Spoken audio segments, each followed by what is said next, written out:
The Crusade crossroads were lost on the 26th of October, and a new defensive line was built in front of Geluveld. The German 15th Corps and 27th Reserve Corps were ready to attack. Were they able to capture Geluveld? This is the Battle of Geluveld on the 29th of October 1914 by me, the AceDestroyer.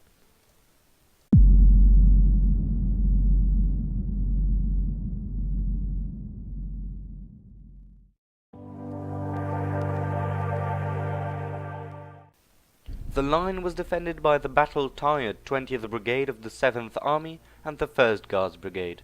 Regiment deployment was from north to south: 1st Battalion Coldstream Guards, 1st Grenadier Guards, 2nd Gordon Highlanders, and the 2nd Royal Scots Fusiliers. Reserves were the 2nd Border Regiment and the 2nd Scots Guards, which were located in the town of Geluveld.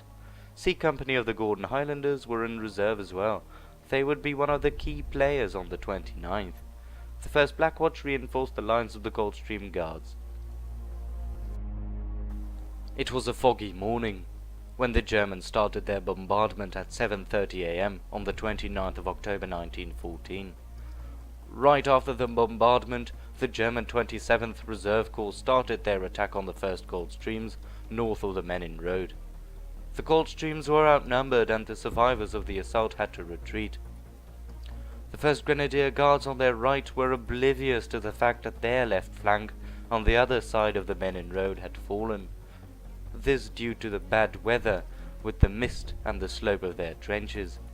As soon as the grim situation became clear, the British counterattacked. Both counterattacks failed. It was now the Germans' turn to attack once more.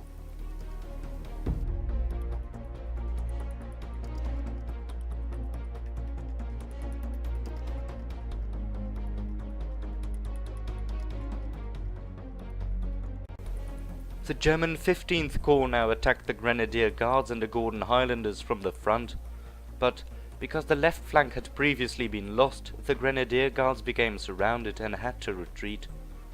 One commanding officer after another fell, but Captain Guy Rash rallied the survivors together and went to the Gordon Highlanders' flank.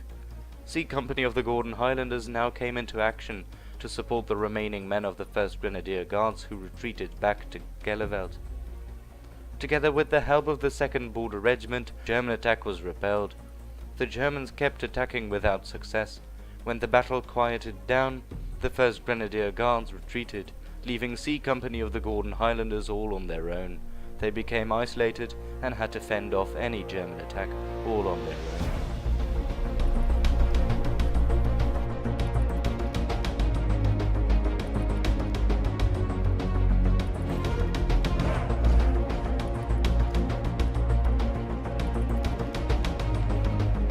At a certain moment in the attack, the British right flank, which was defended by the 2nd Royal Scots Fusiliers, retreated.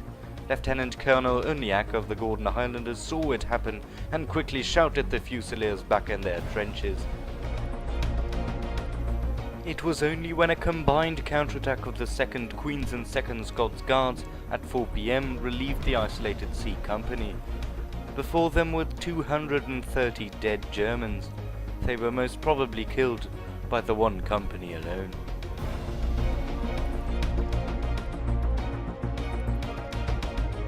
During the British counterattack in the morning, the Victoria Cross, the highest British military award, was won by Lieutenant James Brooke from C Company Gordon Highlanders.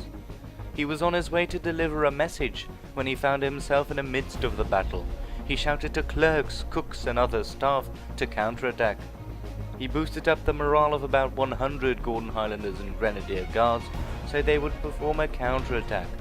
The opposition was fierce, but nonetheless, they succeeded in taking back one of the lost Grenadier Guards' trenches. Lieutenant Brooke was well aware that he had to message HQ of his reconquered line. In order to do so, he ran to a nearby house. He repeated this action every time he had to send a new message. In one of these occasions he was killed. For his actions, Lieutenant Brooke would posthumously receive the Victoria Cross and would also be posthumously promoted to captain. Lieutenant James Brooke is now laid to rest in the Zandvoorde British Cemetery. At nightfall, the British 20th Brigade was more or less in the position in which they started the battle in the morning.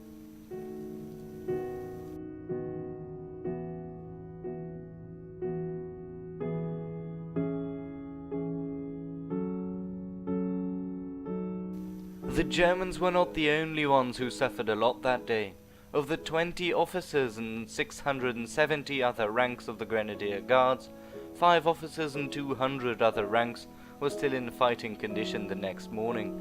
The Gordon Highlanders suffered 5 officers or attached officers killed, 90 other ranks killed, and far more wounded. Nearly all of them were from C Company, which started the fight in reserve. The 2nd Border Regiment suffered around 200 casualties.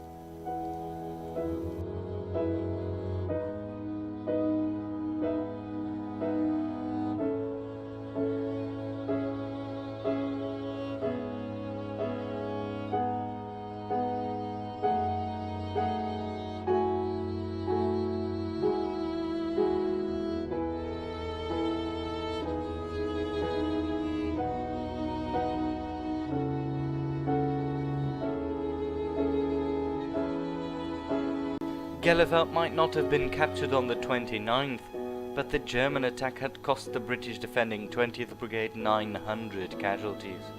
They were practically destroyed. The next day Zandvoorde would fall, and on the 31st Geluveld would see a new German attack.